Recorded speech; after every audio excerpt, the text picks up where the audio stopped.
کیا خلافت سے مراد اختیار و ارادہ ہے؟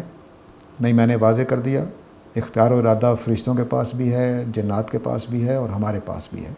خلافت اس دنیا کی چیزوں پر ہمارا کنٹرول ہے کہ ہم اس کو کیسے استعمال کریں۔ آپ نے کہا ہے کہ خلافت جنوں کو نہیں دی گئی، اور اگر ایسا ہے تو ان کا امتحان کیوں اور کیسے ہے؟ وہ صرف ارادہ اور اختیار کا امتحان ہے، اور میں پوری طرح نفی بھی نہیں کر سکتا۔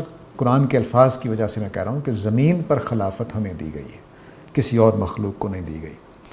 میرا یہ ماننا ہے کہ ہم ہر کام کے لیے آزمائش میں ہیں۔ جی بالکل ٹھیک ہے، ہر مخلوق جو بھی امتحان کے لیے بنی ہے وہ آزمائش میں ہے۔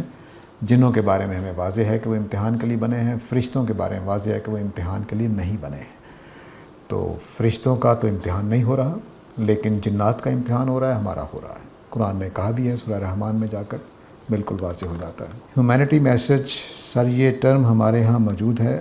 آدم اللہ کے خلیفہ تھے، اگر ان کو خلیفۃ اللہ کہیں تو یہ ٹھیک ہے۔ نہیں، میں نے واضح کر دیا کہ خلیفۃ اللہ تو بالکل نہیں ہے۔ اللہ تعالیٰ نے خلیفتاً بولا ہے، نکرہ بولا ہے، خلیفۃ اللہ نہیں کہا۔ میں نے واضح کر دیا ہے کہ خلیفہ کے معنی یہ ہیں کہ دنیا میں بادشاہ ہوگا لیکن اللہ کو دیکھ نہیں سکے گا۔ آدم کو نام سکھائے مگر فرشتوں کو نہیں، کیا یہ ناانصافی نہیں ہے؟ نہیں، آدم و فرشتوں کا مقابلہ نہیں تھا۔ اگر یہ مقابلہ ہوتا کہ فرشتوں کو نام نہیں سکھائے، آدم کو سکھا دیے، تو پھر تو واقعی ناانصافی ہوتی۔ اللہ نے صرف یہ بتانا تھا کہ آدم کی اولاد میں جن کو میں خلیفہ بنانے جا رہا ہوں اس میں اچھے لوگ بھی پیدا ہوں گے، صرف یہ بتانا تھا۔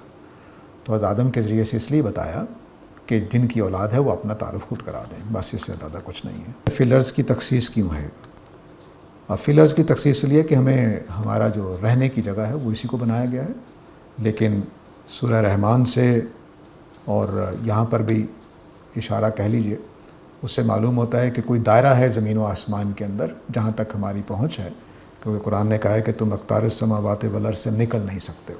تو وہ اقطار کہاں پہ ہیں؟ ہو سکتا ہے صرف سولر سسٹم ہو، کہ سولر سسٹم پہ ہمیں اختیار دیا گیا ہو سکتا ہے پوری گلیکسی پر ہو، لیکن وہ جیسے جیسے ہم آگے بڑھتے جائیں گے واضح ہوتا جائے گا۔ ایک اسٹیج وہ آ جائے گی کہ پھر ہم ان لائنوں سے باہر نہیں نکل سکیں گے جہاں اللہ نے باؤنڈری لگا دی ہے۔ تو وہ باؤنڈری پتہ نہیں کہاں ہے، ہمیں بتایا نہیں گیا، لیکن ایک جگہ لگی ہوئی۔ کیا کسی اور سیارے پر بھی خلافت کسی اور مخلوق میں ہے؟ ہمیں بتایا نہیں گیا، ہم بغیر علم کے کوئی بات نہیں کر سکتے۔